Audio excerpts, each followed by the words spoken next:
ये मिट्टी बचाओ पोस्टर पर अच्छा नहीं लगेगा। स्कूल की किताबें मत पढ़िए, यही तो मैं आपसे कह रहा हूँ। बिल्कुल नहीं, मैं स्कूल में सही सोचती थी। तो मिट्टी के बर्बाद होने की समस्या का हल निकाले बिना जलवायु में होने वाले बदलाव का कोई हल नहीं निकाला जा सकता। पर अगर हम सब यहीं बैठे रहें और 4 महीने तक खाना न मिले तो हमारी मौत दर्दनाक होगी। अब हम इसके बारे में जानते हैं, हम क्या कर सकते हैं? अगर हमने अभी कोशिश की तो अगले 10-15 सालों में हम इसे पलट सकते हैं। मिट्टी हमारी संपत्ति नहीं है, ये एक विरासत है जो हमें मिली है। हमें इसे आने वाली पीढ़ियों तक पहुंचाना होगा।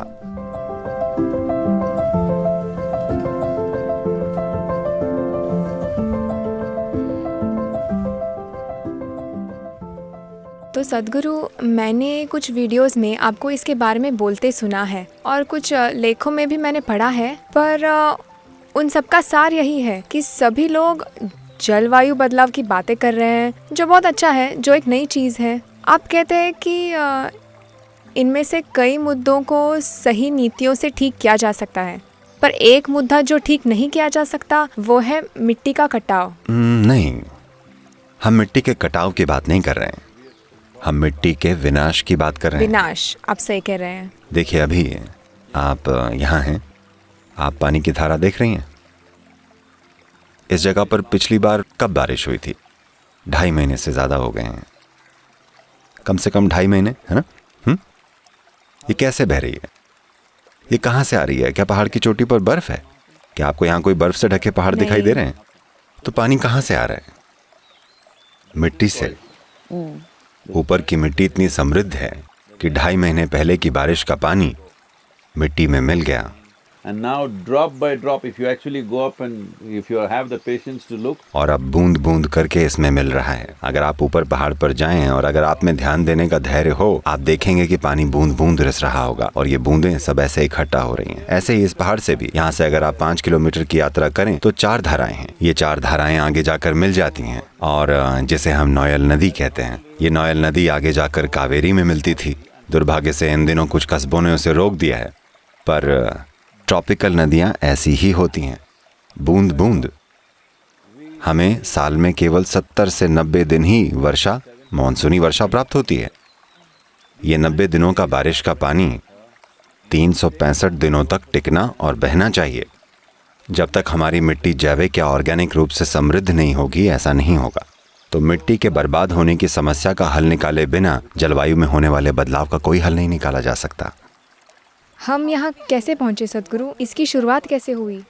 देखिए, अगर हमें भारत की कहानी की बात करनी हो, वैसे ये दुनिया भर में हुआ है, पर भारत की कहानी क्योंकि यहाँ शायद ज़्यादातर लोग इस बारे में कुछ तथ्य जानते होंगे।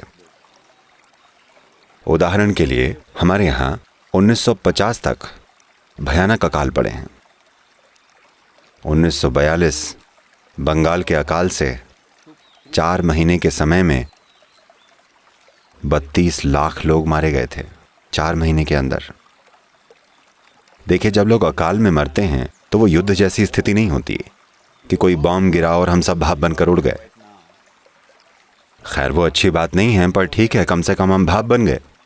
पर अगर हम सब यहाँ बैठे रहें और 4 महीने तक खाना न मिले तो हम जैसे मरेंगे वो सबसे भयानक होगा। ठीक है, सबसे भयानक मृत्यु अकाल के दौरान होती है।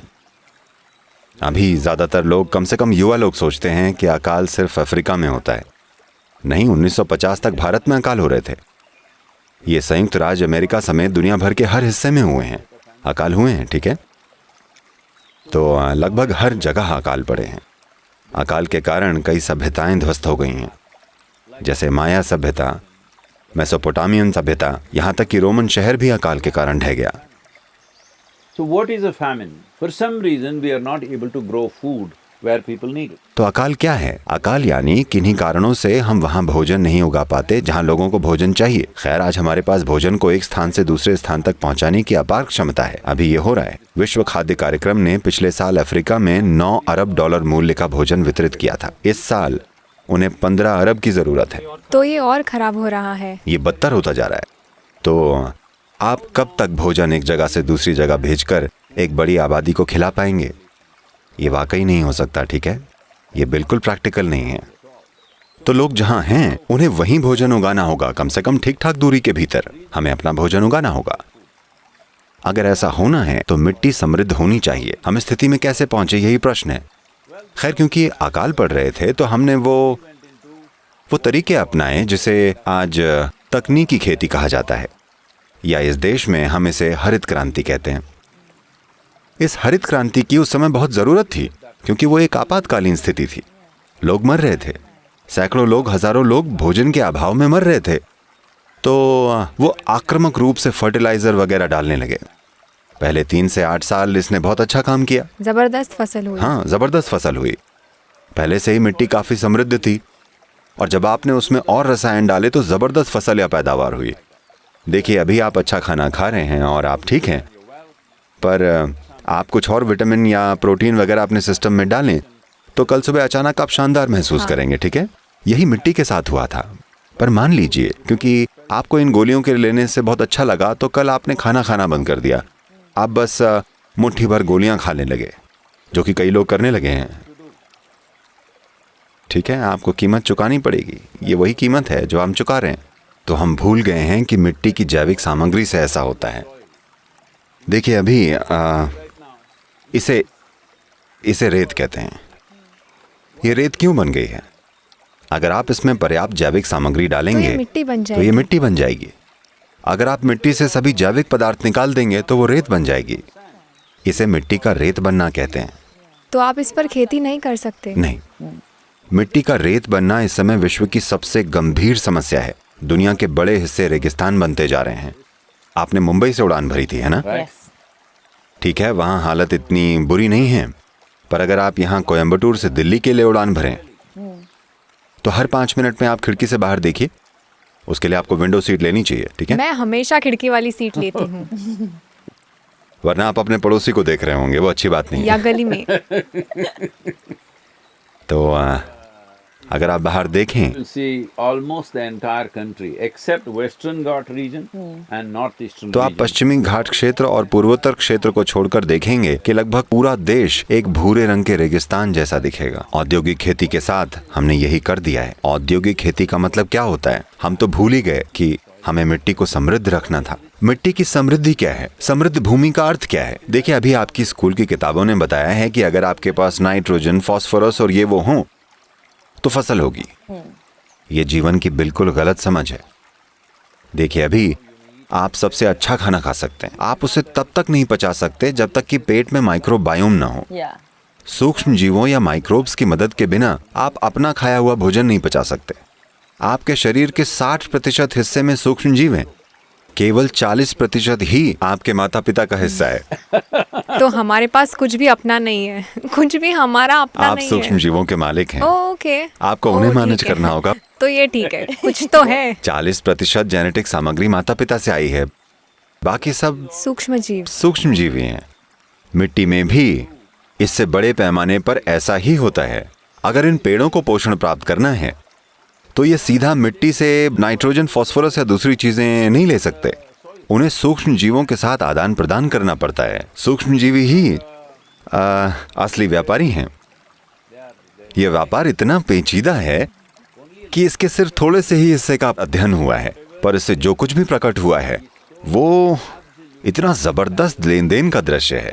ये दुनिया के किसी भी शेयर बाजार से ज्यादा पेचीदा और जटिल है। हमेशा, यानी पेड़ हमेशा अधिक पत्ते पैदा करने की कोशिश करता है। ये अधिक पत्ते क्यों पैदा कर रहा है? क्योंकि ये फोटोसिंथेसिस करना चाहता है। फोटोसिंथेसिस का अर्थ ये है कि ये हवा से कार्बन कणों को सोखने और उनमें से कार्बन शर्करा बनाने के लिए सूर्य की सतत ऊर्जा का उपयोग करना चाहता है, क्योंकि यही वो एकमात्र मुद्रा है जिससे वो लेन देन करते हैं। कार्बन शर्करा के बिना वे पेड़ को कोई पोषक तत्व तो नहीं देंगे। तो आप प्रयोग कर सकते हैं, ऐसा कीजिएगा मत। मैं आपसे सिर्फ कह रहा हूं क्योंकि ये क्रूर होगा। मान लीजिए ये पेड़ बहुत ही सेहतमंद और अच्छा है, बस ये पक्का करें कि हर पत्ते को आप हटा दें। ठीक है, 1 साल तक पत्तियों को वहां न रहने दें। आप देखेंगे पेड़ मर जाएगा। भले ही अच्छे से जड़ें जमा चुका है और उसके पास एक नदी है, वो जीवित नहीं रह पाएगा क्योंकि ये कार्बन का आदान प्रदान नहीं करेगा। इसके पास कैश नहीं है। इसका यही मतलब है, आपके पास पैसे ना हो तो आपके पास खाने के लिए खाना नहीं होगा। अगर आप पेड़ की फोटोसिंथेसिस करने की क्षमता छीन लें तो उसके साथ ऐसा ही होगा। फोटोसिंथेसिस ब्रह्मांड में हुई सबसे अभूतपूर्व चीजों में से एक है।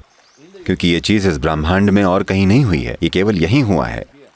From simple microorganisms to algae and fungi that came up. साधारण सूक्ष्म जीवों से लेकर शैवाल और फंगस तक फोटोसिंथेसिस के होने के बाद ही सामने आए, यानी जब जीवन फूटने लगा तब, क्योंकि तब वो सूर्य की शाश्वत ऊर्जा से सशक्त होने लगे थे। उस समय अरबों साल पहले, समय जो भी हो, तब ऑक्सीजन की मात्रा बहुत ज्यादा थी। नहीं, वातावरण में ऑक्सीजन की मात्रा 2% से भी कम थी। ओ जी हाँ, आज ये 21% है। स्कूल की किताब में मत पढ़िए, मैं आपको यही तो बता रहा हूँ। बिल्कुल नहीं, मैं स्कूल में सही सोचती थी। The school I am kids. Sorry. पता नहीं लोग मुझे इन्फ्लुएंसर क्यों कहते हैं। तो ऑक्सीजन 2% से भी कम था, आज 21% है, इसलिए ये मेरे और आपके जीने के लिए मददगार है। अगर ये 15% से नीचे चला जाए तो हम यहाँ नहीं रह पाएंगे, ठीक है? तो ये कैसे हो पा रहा है? ये केवल फोटोसिंथेसिस के कारण हो रहा है। अभी इस समय कैसे कमी या बढ़त? ऑक्सीजन की अच्छा, वृद्धि बढ़त। केवल फोटोसिंथेसिस के कारण हो रही है। अगर आप केवल धरती की सतह को देखें, फोटोसिंथेसिस पहले कितना हो रहा था, मान लीजिए 1000 साल पहले या 500 साल पहले भी, और आज कितना हो रहा है? आज ये काफी कम हो गया है, ठीक है? क्योंकि अभी विश्व की लगभग 71% भूमि की जुताई की जा रही है और बाकी की 2 से 3% भूमि पक्की सीमेंट है। भारत में 84% भूमि पर खेती होती है। तो ये सब केवल जब फसल होता है तब थोड़ा बहुत फोटोसिंथेसिस होता है। जब फसल काट ली जाती है तब वहाँ फोटोसिंथेसिस नहीं होता है। पर सदगुरु, मुझे याद है आपने कहा था कि जुताई करने से मिट्टी इसलिए मर रही है क्योंकि सूक्ष्म जीवों को सूरज के नीचे खुला छोड़ दिया जाता है और फिर वो नष्ट हो जाते हैं। पर जुताई नहीं होगी तो फिर खेती कैसे होगी? देखिए, खेत को क्या चाहिए, इसकी ज़रूरतें क्या हैं? किसी भी हरियाली वाली चीज़ को बढ़ने के लिए क्या ज़रूरी है? आप देख रही हैं यहाँ के सारे पेड़ अच्छे से बढ़ रहे हैं, फल फूल रहे हैं।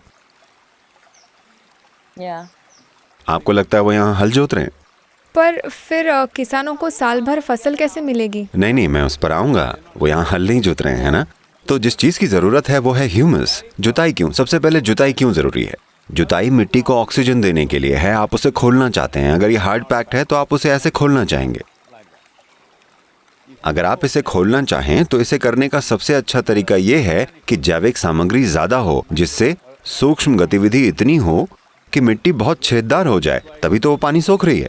ओके ठीक है? अगर आप मिट्टी के एक कण को देखें तो ये स्पंज जैसा है। ये बस खुलकर पानी को सोख लेता है। जितना पानी धरती की सभी नदियां मिलकर सोखती हैं, ये उससे 800% ज्यादा पानी सोख सकता है। ये मिट्टी की क्षमता है। अभी पता है, हमने बहुत सी गलतियां की हैं। एक सबसे बड़ी गलती है दुनिया के बड़े बांध।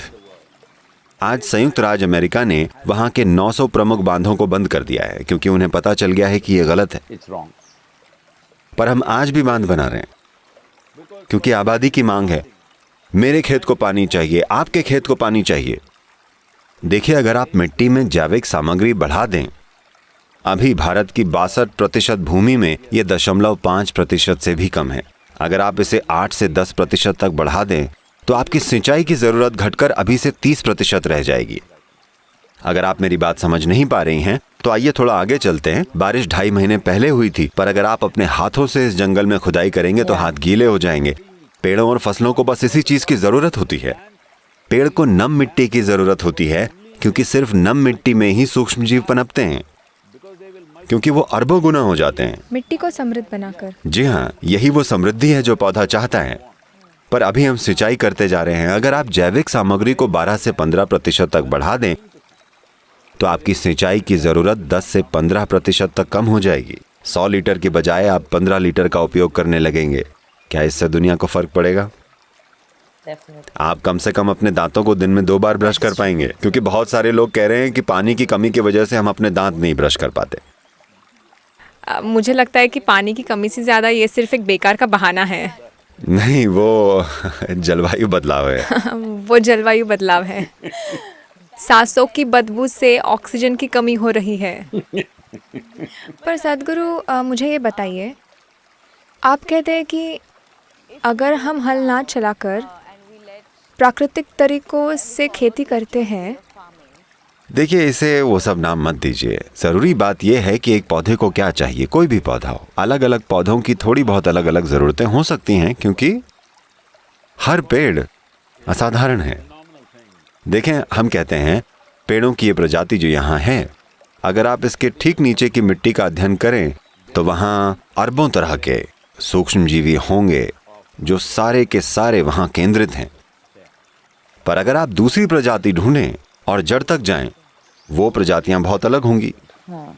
तो मैं कह रहा हूं कि ये सभी एक दूसरे के साथ अपनी जरूरतों के अनुसार अलग अलग तरीके से व्यवहार करते हैं, जो उन्हें जरूरत का सामान मुहैया कराता है।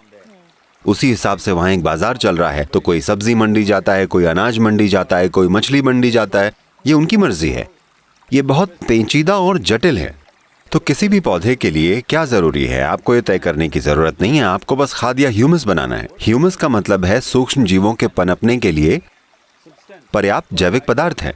यहाँ तक कि ह्यूमन शब्द ह्यूमस शब्द से आया है, ठीक है। तो जिसे हम अपना शरीर कह रहे हैं, ये वही मिट्टी है जिस पर हम चलते हैं। ये जितनी समृद्ध है, हमारा शरीर भी उतना ही समृद्ध होगा। इस वजह से दुनिया में पोषण की कमी वास्तव में जबरदस्त है। ये अभी इतना भयानक है। उदाहरण के लिए अमेरिका में, मैं अमेरिका को एक उदाहरण के रूप में ले रहा हूं, क्योंकि यही वो एकमात्र जगह है जहां अध्ययन विस्तृत रूप से हुआ है, और वो बहुत प्रभावशाली भी है। वो भी एक बात है, पर दूसरे देशों में उस स्तर की खोजबीन नहीं हुई है। जी हाँ, इन दिनों सलाद खाना फैशन हो गया है, लोग लेट्यूस खा रहे हैं और ये वो, ठीक है। आइए लेट्यूस का एक पत्ता लें। 20वीं सदी की शुरुआत में मान लीजिए 1920 में इसमें जितना था और आज जितना है, वो पिछली सदी के पोषण का केवल 10% है। तो आपको 10% मिल रहा है, आपको केवल 10% मिल रहा है, यानी आपको 10 गुना ज्यादा खाना होगा। कैसा करना प्रैक्टिकल है? अगर आप 1920 में 1 संतरा खाते थे तो 2022 में आपको 8 संतरे खाने होंगे ताकि वही चीजें मिल सकें। देखिए, इसका असर हो रहा है। हर देश में आमतौर पर महामारी है, पर भारत में जनसंख्या इतनी घनी होने के बाद भी आमतौर पर ये कंट्रोल में है। फिर भी दुर्भाग्य से कुछ लोग मर रहे हैं, पर आमतौर पर नियंत्रण है, भले ही लोगों की आबादी इतनी ज्यादा है। आज भी अमेरिका में रोजाना मौतें लगभग 2000 हैं। दुनिया का सबसे अमीर देश, दुनिया में उच्चतम स्तर के चिकित्सा बुनियादी ढांचे के साथ, पर कुछ काम नहीं करता। Variety of nourishment available, but it's not happening. One important reason. लेकिन कई तरह के पोषण उपलब्ध हैं, पर पोषण नहीं मिल रहा है। एक महत्वपूर्ण कारण है कि आप जो भोजन कर रहे हैं उसमें पोषण की कमी है। आप खाना खा रहे हैं पर जो चाहिए वो नहीं है। ये सब पंप किया हुआ भोजन है, ठीक है। तो ये कोई रॉकेट साइंस नहीं है। अगर आप किसी से भी पूछें, शायद बच्चों को भी पता होगा। अगर आप किसी डॉक्टर से पूछें, विशेषज्ञ नहीं, एक साधारण डॉक्टर से अगर आप उससे पूछें, अगर आपको ऊपरी सांसों की नली के इन्फेक्शन का मुकाबला करना है तो आप में विटामिन ई, ए, डी, बी होना चाहिए। B6, B12, आयरन, पत्ते, मैग्नीशियम, जिंक आपके भोजन में और शरीर में इन चीजों की जरूरत होती है। अगर ये चीजें नहीं हैं तो आप इसके प्रति अति संवेदनशील हो जाते हैं। आज अध्ययनों से पता चलता है कि 43% अमेरिकी आबादी में विटामिन सी की कमी है, 40% में कैल्शियम की कमी है, कुछ 37% में मैग्नीशियम की कमी है, 90% में विटामिन ई की कमी है। इसलिए जब कोई पोषण नहीं होता तो आप बीमारी के प्रति संवेदनशील होते जाते हैं। पर कहीं और अफ्रीका में देखें, मुझे नहीं लगता कि उन्होंने शहरी केंद्रों को छोड़कर सभी को टीके दिए हैं, पर वहां कोई नहीं मर रहा है क्योंकि वह जमीन पर जी रहे हैं। इसीलिए हमारे प्रतिरोध स्तर नीचे आ रहे हैं। हम अधिक से अधिक संवेदनशील होते जाएंगे। हम कब तक इस आबादी को केवल टीकों और दवाओं के साथ अंतहीन रूप से चलाएंगे? ये जीवन चलाने का तरीका नहीं है।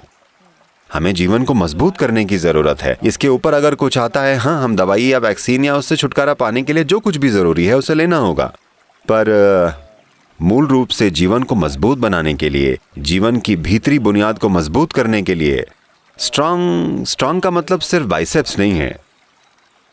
So people think today strong means lot of muscle like this. Yeah. तो आज लोग सोचते हैं मजबूत का मतलब है ऐसे बहुत सारी मांसपेशियां हों। ये जीवन की ताकत नहीं है। जीवन की ताकत केवल आपके सिस्टम को नुकसान पहुंचाए बिना आपके सिस्टम में होने वाली माइक्रोबियल गतिविधि की समृद्धि में है। खैर, लोग ये भी पूछ सकते हैं, एक वायरस भी माइक्रोब है, समस्या क्या है? हाँ, अगर हमारे पास दूसरे सभी सूक्ष्म जीव तैयार हों तो वो उसे संभाल लेंगे, पर हमारे पास नहीं है, Yeah. तो ये एक समस्या बन गई है। सद्गुरु, आप जानते हैं कई बार जब बातचीत होती है मिट्टी बचाओ या जलवायु बदलाव के बारे में, और मैं सिर्फ अपने दर्शकों की बात कर रही हूँ जो कि 13 से 25 साल की उम्र के बीच है, ज़्यादातर लोग एक सवाल मुझसे पूछते हैं, वो है प्राजक्ता ठीक है, बढ़िया, अब हम इस बारे में जानते हैं तो हम क्या कर सकते हैं। यानी अगर हम मिट्टी के बारे में बात करते हैं, बचपन से तो हमें यही सीखा है ना, किसान ज़मीन पर काम कर रहे हैं और वो जिम्मेदार है और वो जानते हैं कि कैसे देखभाल करनी है, उनका मिट्टी से सीधा संपर्क होता है। हम अपने शहरों या कस्बों में अपने लैपटॉप के सामने या किसी भी तरह से अपने घर पर बैठकर कुछ ऐसा कैसे करें जो वाकई मददगार हो। हम भारतीय किसानों की बात करते हैं। कितने भारतीय किसानों के पास लैपटॉप और वाईफाई कनेक्शन है? मुझे नहीं पता। आपको क्या लगता है? ज़्यादा नहीं। 65% आबादी खेती करती है। आपको क्या लगता है कि वाकई ऐसे कितने होंगे? ज्यादा के पास नहीं होगा, 10-15%, शायद 20%, ज्यादा से ज्यादा। तो उनकी आवाज कौन उठाएगा? वो वही कर रहे हैं जो उन्हें बताया जा रहा है, क्योंकि 40-50 साल पहले चीजें अचानक बदल गई हैं और उन्हें अब भी नहीं पता चला है। वो अब भी नहीं जानते कि नाइट्रोजन क्या है, पोटाश क्या है, ये क्या है, वो क्या है। ठीक है, मैं कह रहा हूं जो आदमी खाद बेच रहा है वो कहता है अरे 50 किलो डाल दो, मतलब वो 50 किलो डाल देगा। 150 किलो डालो, यानी वो 150 किलो डाल देगा। तो मैं कह रहा हूं कि उनके पास उतना ही ज्ञान है। अब We are not against fertilizer or insecticide or anything, but it must be done in a doctored way. हम उर्वरक या कीटनाशकों या किसी भी चीज के खिलाफ नहीं हैं, पर इसे ठीक तरीके से किया जाना चाहिए। अभी आप स्वस्थ हैं, आप अच्छा खाना खा रही हैं, पर हमने आपके खून की जांच की और हमने पाया कि आप में आयरन थोड़ा कम है, तो हमने आपको 2 महीने के लिए गोली दे दी जिससे आप उसे ठीक कर सकें, बस उस स्थिति के लिए। पर अब आप कुछ भी ना खाएं, बस वो गोलियां खाएं, तो वो काम नहीं करेगा। अब यहाँ स्कूल की बच्चियां यहाँ हैं, मान लीजिए उनके बालों में जूं है, हमने उनके सिर में थोड़ा सा जहर डाल दिया, ठीक है, पर या जैसे कि कभी कभी हम इसे इंटरनेट कहते हैं। तो आप हर समय ऐसा नहीं कर सकते कि उन्हें जहर में डुबोकर निकाल लें, ठीक है। तो मैं कह रहा हूं कि ये सभी चीजें जैसे कि इंसानों के लिए कंट्रोल की जाती हैं, इन्हें जमीन के लिए भी उसी तरह कंट्रोल करने की जरूरत है, क्योंकि मिट्टी ही हमारे जीवन का आधार है। अभी हम जमीन को केमिकल से भर रहे हैं Yeah. और यही नुकसान हो रहा है। तो ये युवा क्या कर सकते हैं?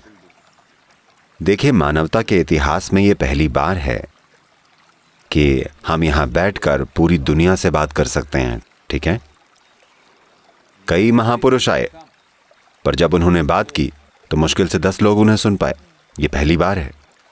जब आपके पास ये सौभाग्य है कि आप वाकई दुनिया से बात कर सकते हैं, तो आप कुछ समझदारी की बात क्यों नहीं करते? मैं पूछ रहा हूँ, आप कुछ ऐसी बात क्यों नहीं करते जो आपके जीवन में कल मायने रखेगी? क्योंकि दुनिया का हर जिम्मेदार वैज्ञानिक साफ तौर पर बता रहा है कि 2045 तक हम 40% कम भोजन पैदा करेंगे और हमारी आबादी 9 अरब से अधिक होगी। क्या ये ऐसी दुनिया है जिसमें आप रहना चाहेंगी? मैं अभी 10 साल पहले मर सकता हूँ और जा सकता हूँ, ठीक है, मैंने अपना जीवन पूरा कर लिया है। पर नौजवान, क्या वो इस दुनिया में रहना चाहते हैं? क्या हम अपने बच्चों को उस दुनिया में छोड़ना चाहते हैं? भोजन की कमी कोई मजाक नहीं है। Yeah. जब भोजन की कमी होगी तो आपकी पूरी सभ्यता नष्ट हो जाएगी, ठीक है।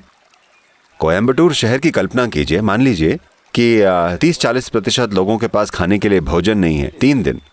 आपको लगता है शहर सभ्य व्यवहार को बनाए रखेगा? Yeah.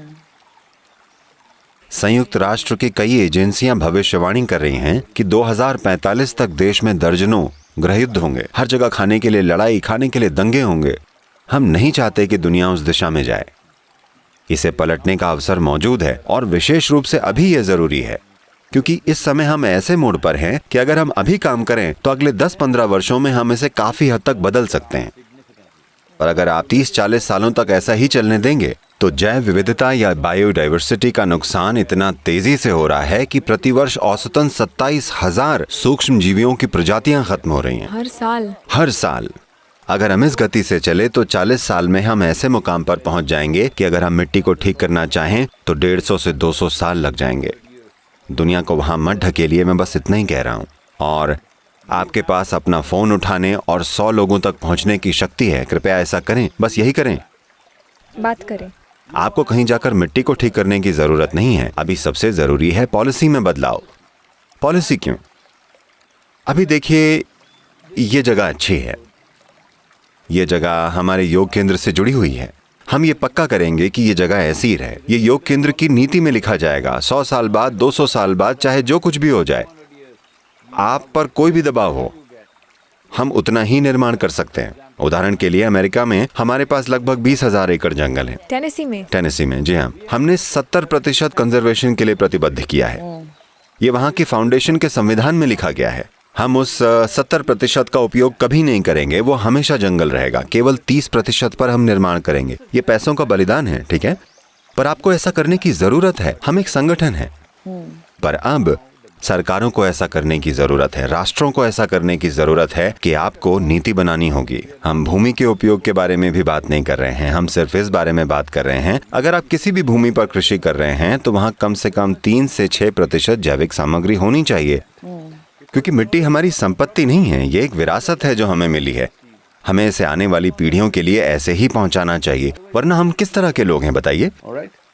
तो ये कुछ ऐसा है जो आप कर सकते हैं। आपको ये समझना होगा कि लोकतंत्र में नीति बदलाव के लिए केवल 2 चीजें हैं जो सबसे महत्वपूर्ण हैं, आपका वोट और आपकी आवाज। माना आप अगर 13 के हैं तो आपके पास वोट नहीं है, पर आप आवाज उठा सकते हैं, है ना? और आपके पास आवाज है और वाईफाई। मैं यही कह रहा हूँ, वो एक बुलंद आवाज वो है। बुलंद आवाज है। यानी अगर मैं यहाँ बैठकर चिल्लाऊं तो सिर्फ वहां तक आवाज सुनाई देगी, लेकिन अगर आप अपने वाईफाई के साथ चिल्लाएं तो इसे दुनिया भर में सुना जाएगा। तो ऐसा कीजिए, क्योंकि हम कम से कम 3 से 3.5 अरब लोगों को जोड़ना चाहते हैं। क्योंकि 3.5 अरब लोगों का मतलब है दुनिया के मतदाताओं का 60%। हमने दुनिया के 730 राजनीतिक दलों को लिखा है, क्योंकि हम चाहते हैं कि वो मिट्टी और पर्यावरण को अपने राजनीतिक घोषणा पत्र का हिस्सा बनाएं। पर ऐसा तभी होगा जब लोग आवाज उठाएंगे, क्योंकि लोगों ने अभी तक कुछ भी गहरा नहीं कहा है। लोगों ने कोई कमिटमेंट नहीं दिखाया है। लोगों ने अपने राष्ट्रों या दुनिया के लंबे समय के कल्याण के लिए अपनी प्रतिबद्धता व्यक्त नहीं की है। केवल कहीं चाय पार्टी में वो ये बातें कर रहे हैं जो कि पर्याप्त नहीं है।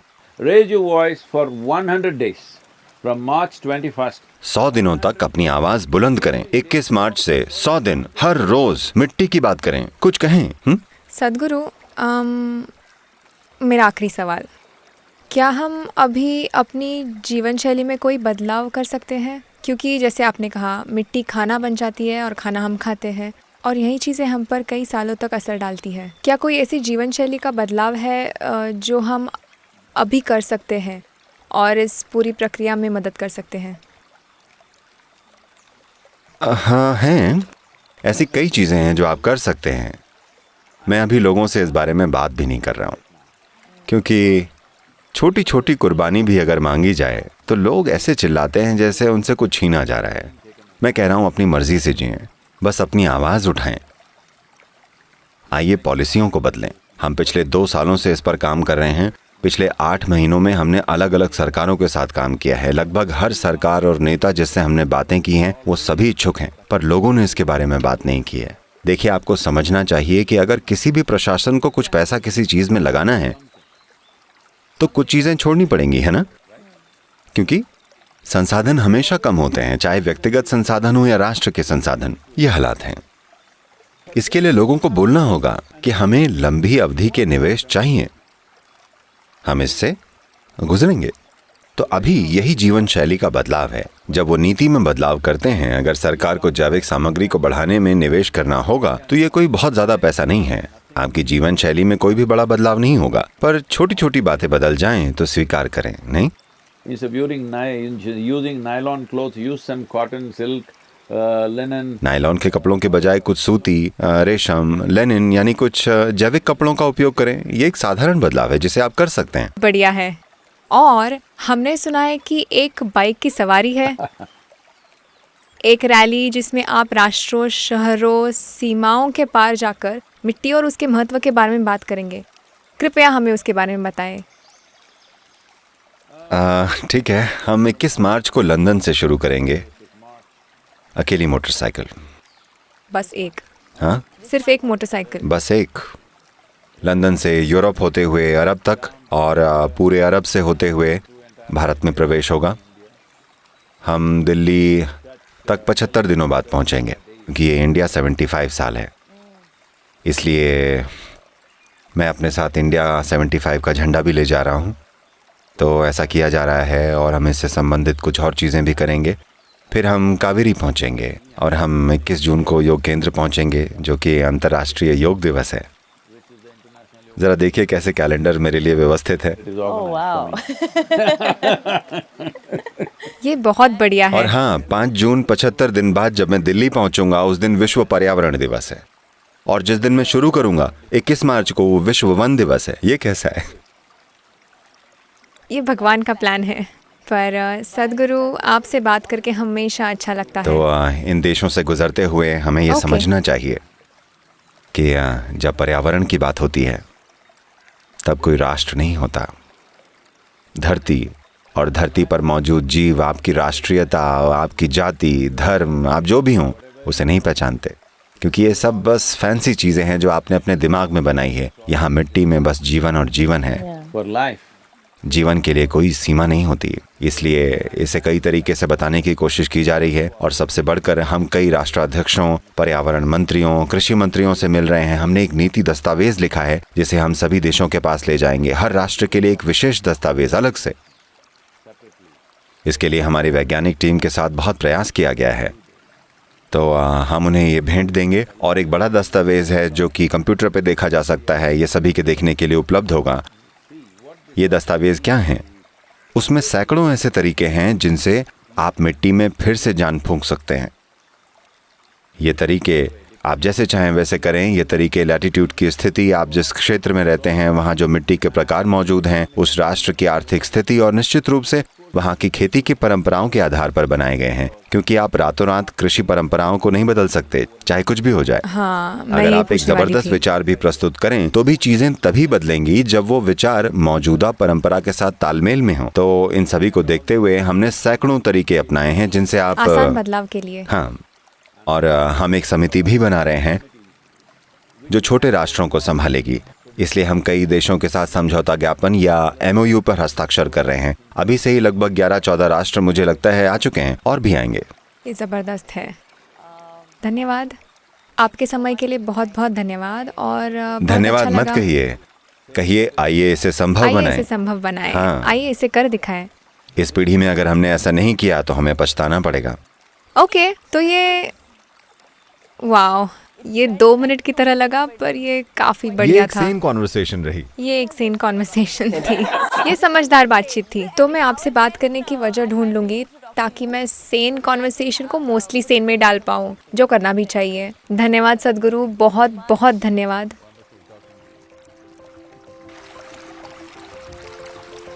आपसे बात करना धन्यवाद अच्छा रहा। सदगुरु, धन्यवाद। ये मिट्टी बचाओ पोस्टर पर अच्छा नहीं लगेगा। अरे ये अच्छा है। प्राजक्ता मिट्टी को लेकर कितनी भावुक नहीं, है। जब मैं मिट्टी की बात करता हूँ तो मेरी आंखें भी नम हो जाती हैं। अरे नहीं, तो आप भी ऐसा कर रही हैं, ये अच्छी बात है। यानी कि आप इसके बारे में भावुक हैं, सिर्फ इस बारे में बात नहीं कर रही हैं। आपका दिल मिट्टी के लिए धड़कना चाहिए।